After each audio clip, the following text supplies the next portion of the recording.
बांग्लादेश की पूर्व प्रधानमंत्री शेख हसीना ने आरोप लगाया है कि यदि उन्होंने बंगाल की खाड़ी में स्थित सेंट मार्टिन द्वीप की संप्रभुता संयुक्त राज्य अमेरिका को सौंप दी होती तो वह सत्ता में बनी रह सकती थी।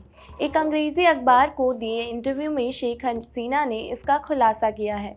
आइए जानते हैं क्यों इतना इम्पोर्टेंट है ये सेंट मार्टिन द्वीप, जिसे अमेरिका जैसा शक्तिशाली देश भी बांग्लादेश से पाना चाहता है, जिसकी वजह से बांग्लादेश की पूर्व प्रधानमंत्री शेख हसीना को सत्ता से हाथ धोना पड़ा।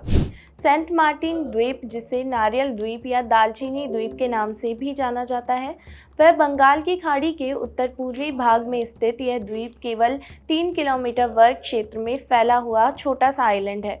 यह कॉक्स बाजार टनकफ प्रायद्वीप के सिरे से लगभग 9 किलोमीटर दक्षिण में स्थित है। बांग्लादेश का एकमात्र प्रवाल द्वीप होने के कारण यह अपनी मनमोहक प्रकृति सुंदरता के लिए जाना जाता है, जिसमें साफ नीला पानी और प्रवाल जैसे विविध समुद्री जीवन शामिल है। इस द्वीप का क्षेत्रफल केवल 3 वर्ग किलोमीटर में फैला हुआ है और इसमें लगभग 3700 निवासी रहते हैं, जो मुख्य रूप से मछली पकड़ने, चावल की खेती, नारियल की खेती और समुद्री शैवाल की कटाई का काम करते हैं। इन सभी फसलों को यह म्यांमार को एक्सपोर्ट किया जाता है। बताया जाता है कि यहाँ नारियल के बहुत सारे पेड़ हैं, इसी वजह से इसे नारियल द्वीप कहते हैं। साथ ही इसे दारूचीनी द्वीप या दालचीनी द्वीप के नाम से भी जाना जाता है। यह द्वीप कभी टेकनाफ प्रायद्वीप का विस्तार था, लेकिन प्रायद्वीप के एक हिस्से के जलमग्न होने के कारण अलग हो गया था। हालांकि इसने प्रायद्वीप के सबसे दक्षिणी हिस्से को एक द्वीप में बदल दिया, जो अब बांग्लादेश के मुख्य भूमि से अलग हो गया है। सेंट मार्टिन द्वीप बांग्लादेश के अस्तित्व में आने के बाद से बांग्लादेश की राजनीति पर हावी रहा है।